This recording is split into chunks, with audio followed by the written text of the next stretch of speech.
Good morning, my fellow learner and growers. Thank you for joining me today on another beautiful Sunday morning. Greeting from Los Angeles. Hope you have your coffee ready. And can you believe it's already the end of June? If you haven't started on your goal, it's not too late. You can still do it. You still have half a year left. If you have already started, kudos to you and keep that up. So last week we talked about the clear communications as part of the effective communications. And today we are going to go into the listening aspect of it. It is one of the key in effective communication. Let me ask you this. How many arguments has started in your relationship because one of you didn't feel heard? I assume that probably more than you would want to have. And we cannot have effective communication without active listening. It's a feedback loop. And I want to show you this channel of communication. It is pretty cool. Let me see if you can prop this up. There you go. So as you can see here, we have the sender and the receiver as the speaker and the listener. And then there's the message. And in the process, you have the encoding and decoding. And so what that is, we're going to go into the whole process of what it means to encode and decode.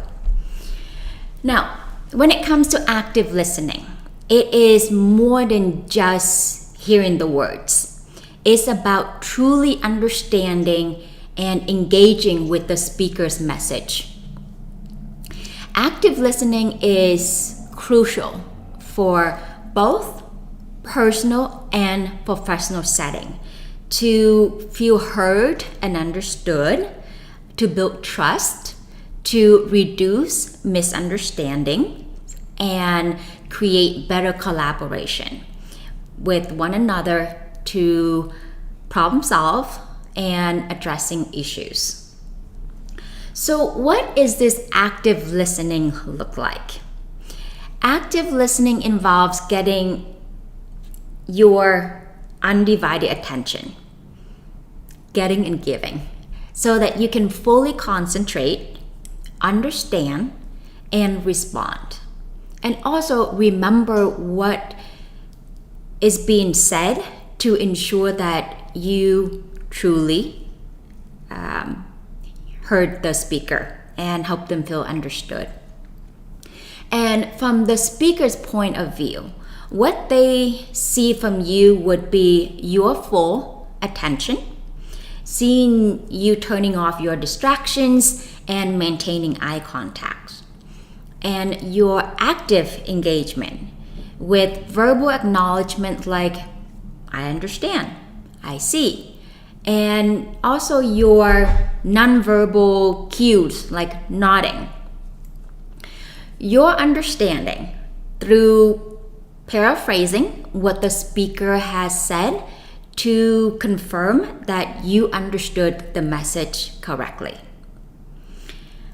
Defer your judgment. This means the speaker would see you listen to the message in its entirety without interrupting. And then your meaningful response. Being truthful and, keyword, tactful in your responses. Showing empathy and understanding. And did you notice how I said respond and not react? Because responding requires all of the steps that we're going to go into. It takes time to encode the message, take it in, decipher it, think it through, and then respond. While reacting is without thinking. And I can't stress enough that you need to be tactful when you are delivering your truth. Because if you are not being tactful and the person is not able to hear you, the message is lost. So truthful and tactful. And to mirror the listener, what they would be seeing from you, what you would need to do are the 5-step process for you to do to be an active listener. Number 1, that is paraphrasing. It is restate what you hear the speaker say to show empathy. It's usually start with something along the line of, what I'm hearing is, or it sounds like, and then fill it in.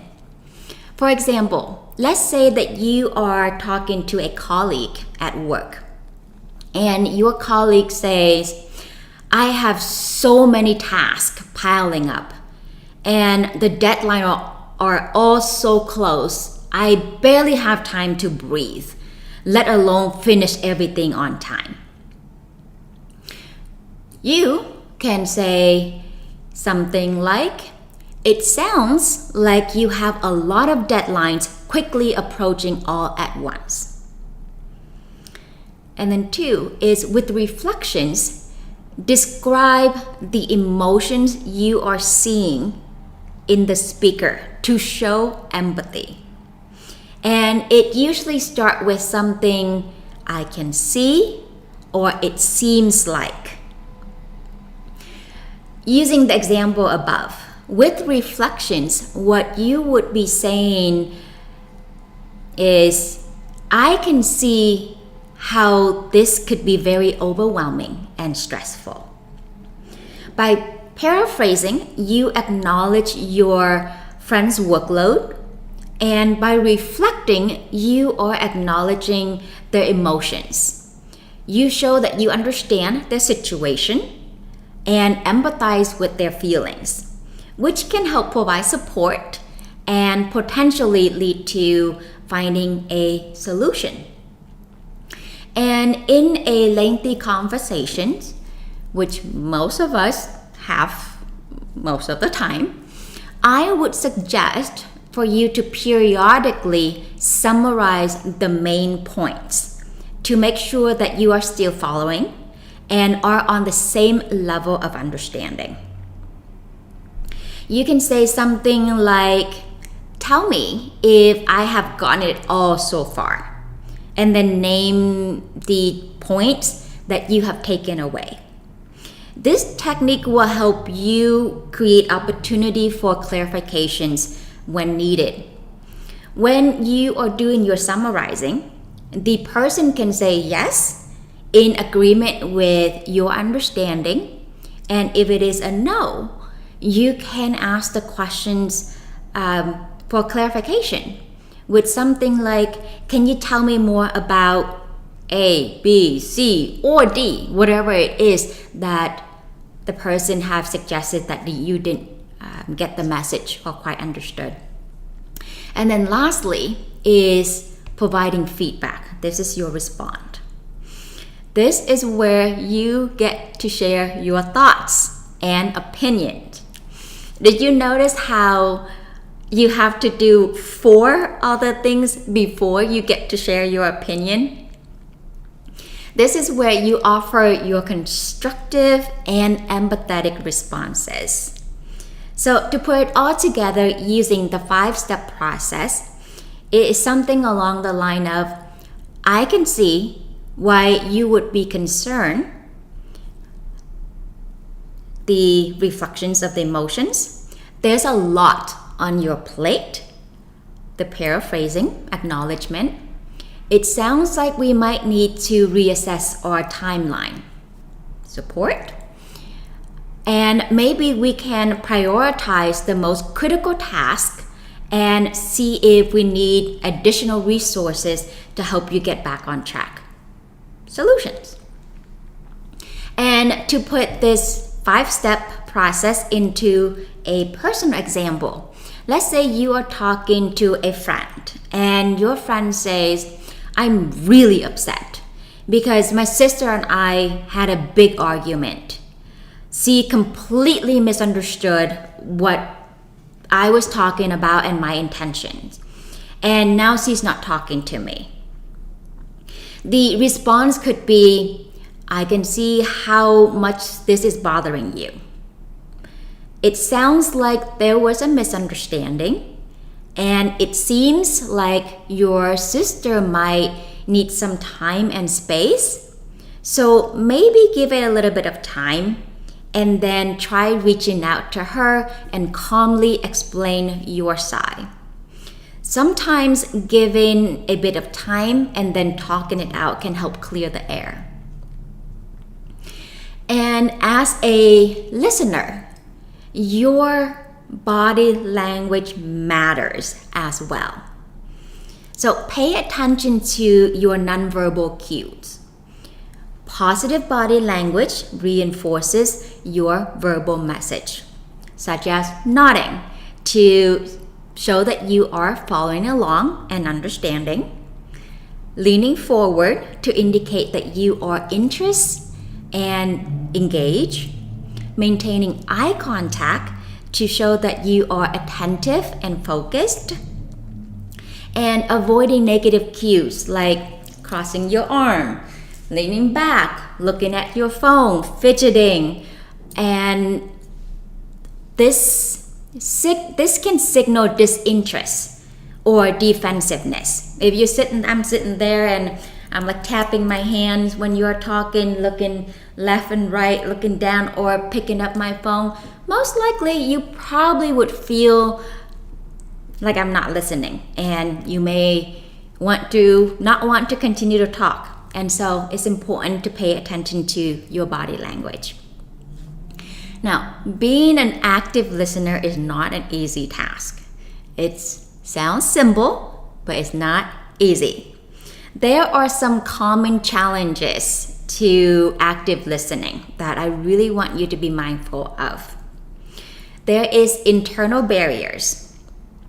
This is when you are preoccupied with your own thoughts, your own feelings, and what you need to say instead of really pay attention and listening. And what you can do to combat this is practice mindfulness and focus on the speaker. And then there is external barriers. This is environmental distractions, physical discomfort, or noises around you. The solution would be create a conducive environment for conversations by minimizing distractions. Be conscientious of that. And then the third one is the psychological barriers. This is where you have your preconceived notions, prejudices, assumptions, or past experiences that you carry into the conversation with you. And instead of really pay attention and listening to the message, you already have a preconceived notion. You already make up your mind to a certain degree with your own personal biases. And so to combat this is make a conscious choices, a conscious effort to approach each conversation with an open mind. And do your best to avoid making assumptions. As you can see, active listening is much more than just listening. And to master this skill, we must, let's say it with me, practice. Practice listening is crucial. You are not going to develop this overnight. I hate to be the bearer of bad news. That's just the reality. So here are a few things that you can do is role-playing exercises. Practice active listening skill with your partner, with your friends in various scenarios. It's important to start off with something that is fun and enjoyable, and then move into something that is neutral before diving into challenging issues. Because I want you to practice to build this. And in your practice, take turn to discuss topics that are something that you both can practice the listening as well as communications, clear communication, as we discussed last week. And when you're doing this, you are going to build up the muscle to prepare yourself when more serious issues need to be discussed. And to practice meditations and deep breathing to stay present. Before going into a conversation, you can also take a few deep breaths to center yourself. And during conversations, make sure to have slow and steady breathing to regulate your heart rate and emotions. And practice self-reflection. After the conversation, reflect on using the 5-step process to see how well you listen and what you need to improve. You may or may not have thought about this, but did you notice how we learn to listen as a child, as children, before we learn to speak? And we have 2 ears, 1 mouth, so that means we need to listen twice as much as we talk.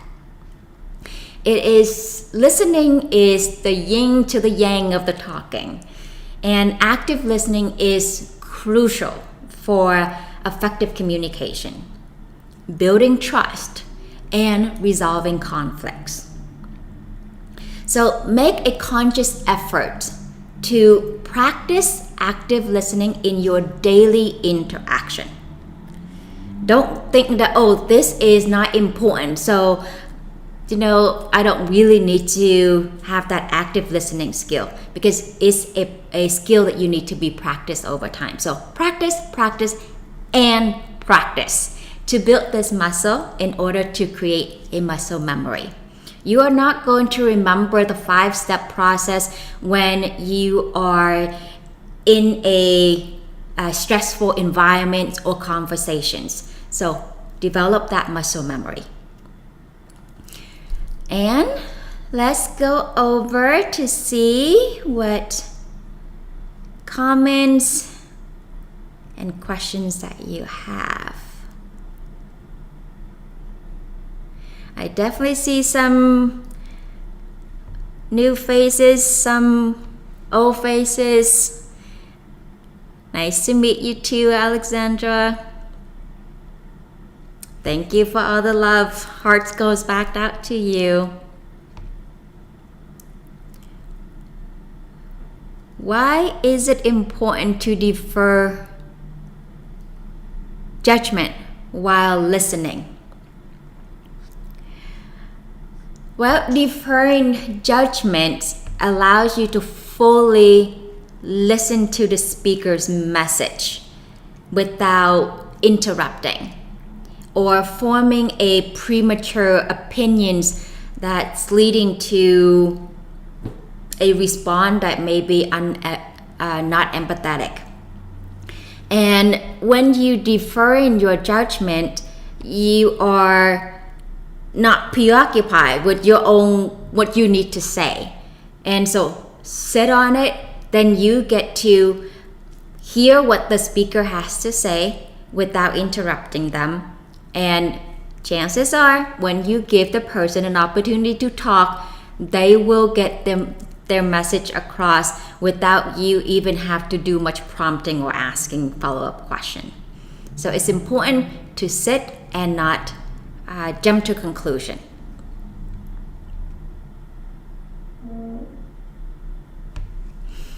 What if when you are trying to understand, you fail, and the other person say they don't want to talk anymore?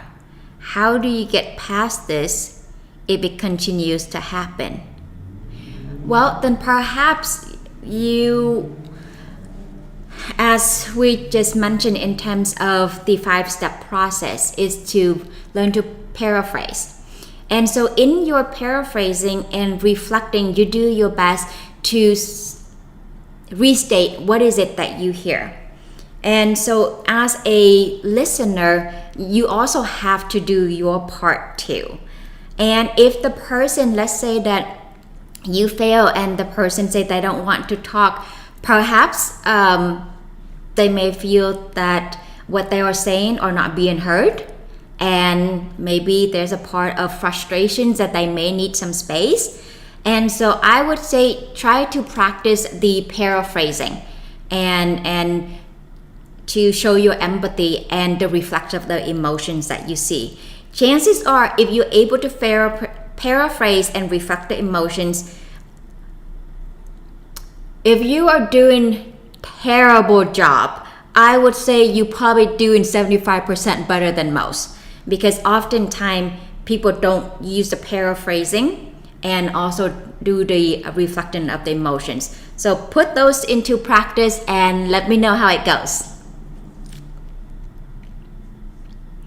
What role does empathy play in active listening, and how can it be demonstrated?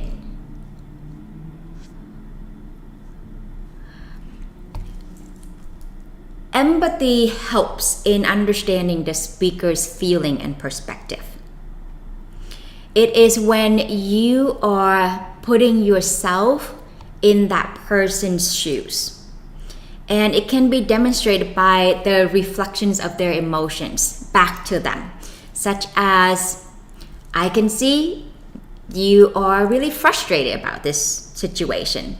I can see why you would be sad. I can see why, fill in the blank. And so what can be helpful is develop a wide range of emotions language, so you have it in your repertoire as you reflecting back the emotions. Because if you don't have the language to describe it, it's hard to reflect back the emotions. And a little trick that you can do is Google feelings wheel, so it helps you to get acquainted with the different emotions out there.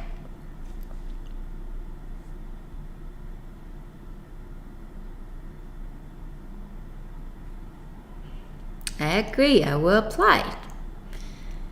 I am glad to hear that. And let me know how it goes.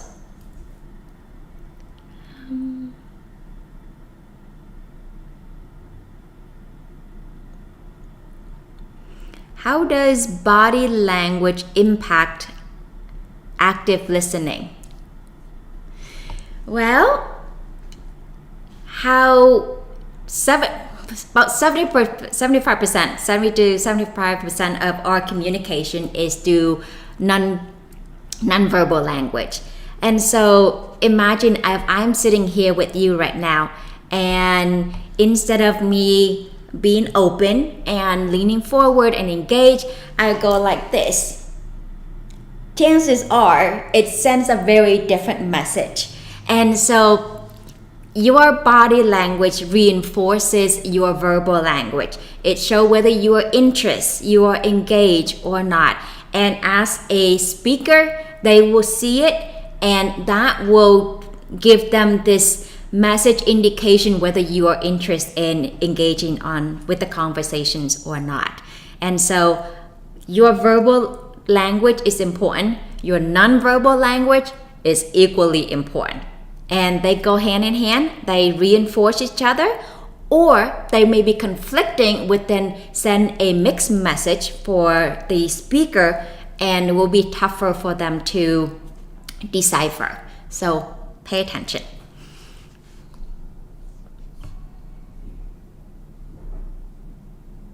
How can active listening improve relationships in the workplace? Active listening can help build trust. If I'm hearing you and I can understand you, then it will create that bond. And it reduces misunderstanding because if you are actively listening, you get the whole message in. You're not jumping to the conclusions. You're not just sitting here thinking about what you have to say, whether being defensive or to explain or clarify your position. It's not about you. As a listener, it's about the other person. And so with active listening, it can build trust, reduce misunderstanding, and foster better collaborations, because when you actively listen, you hear each other. So then you can come up with better solutions to work together in this harmonious work environment.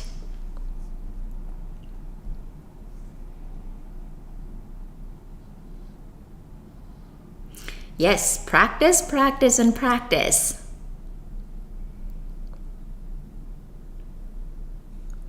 Relationship, workplace, practice, skill, grow. Absolutely. And here's the thing, you know that saying, practice makes it perfect? No, it doesn't. Practice makes it better. And more importantly is what you practice makes a difference too. So practice reinforce it. If you practice the right thing, you get better. If you practice the wrong thing, it gets worse. So practice, and more importantly, is practice the right thing.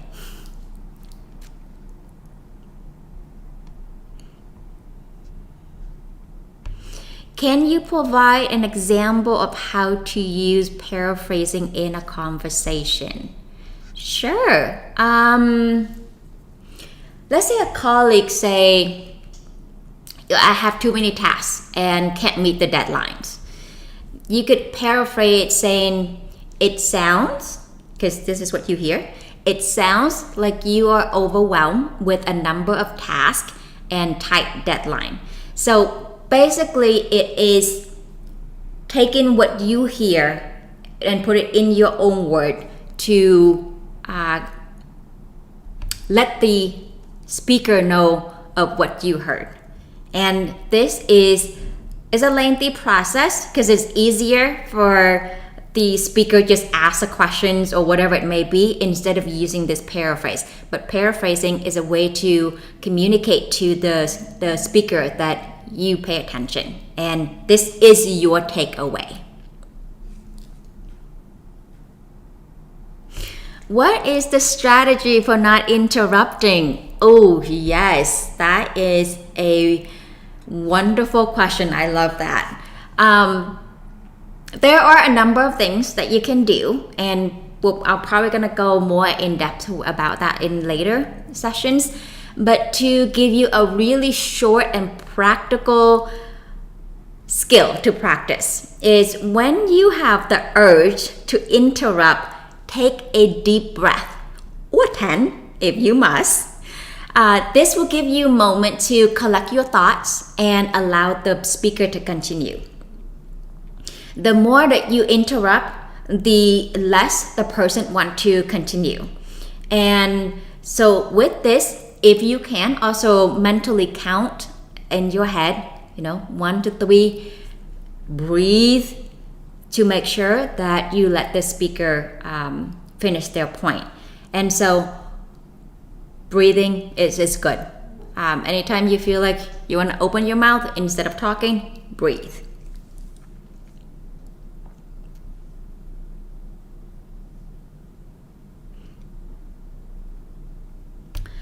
Any books, Amazon in your topic? There are so many books on communications that you can read. One that is coming to the top of my head is 7 Effective, I think, communication skills. I can't think of the full title right now, but I can certainly leave that in the comments after I pull out some books. And also for different topics, for example, let's say, in terms of relationship, one of my books is The Love Match, is also focused on communication in the relationship, or Pursue is focusing on the topic in your professional setting. So there are a few that I can certainly put up in the comment sections afterward.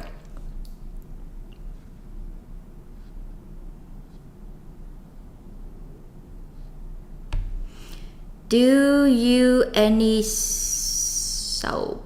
S-O-P. I am not understanding what SOAP stands for. So if you can clarify that, I'll be more happy to do my best to answer them. When is it time to realize a conversation is not productive and leave it to maintain your sanity? I love that question. I think that is so realistic and very much reality based there. I think when a couple of things. One is when the emotions is rising and there's more reactions rather than responding, then I think that's where you can say, hey, it seems like the conversations is not going in the directions that we want to take. How about let's take a quick break and collect ourselves, and let's come back in 20 minutes, half an hour, whatever that may be that you both feel that you need. And then in terms of how to come back is trying to come back with the intention and the objective that you set forward in terms of what is it that you want to achieve at the end of the conversation. And again, practice the 5-step process: paraphrasing, reflecting, summarizing, clarifying, and then respond. Responding is the last thing. I know most people want to make that the first thing, but that is the last thing that we get to do as a listener. We have to do 4 other things first. If you do the other 4, sometime the last one is very minimal that you have to do. So that being said, thank you again everyone for joining me this beautiful Sunday. I want you to be kind to yourself and others, and remember to like, subscribe, and share for more. And I forgot to mention, there will not be a live sessions next Sunday because it is the 4th of July weekend. I will be visiting my sister and I will be too busy having fun. I hope that you will be too. And so I will see you in 2 weeks, and thank you again for joining me today. I hope you have a wonderful day. Ciao.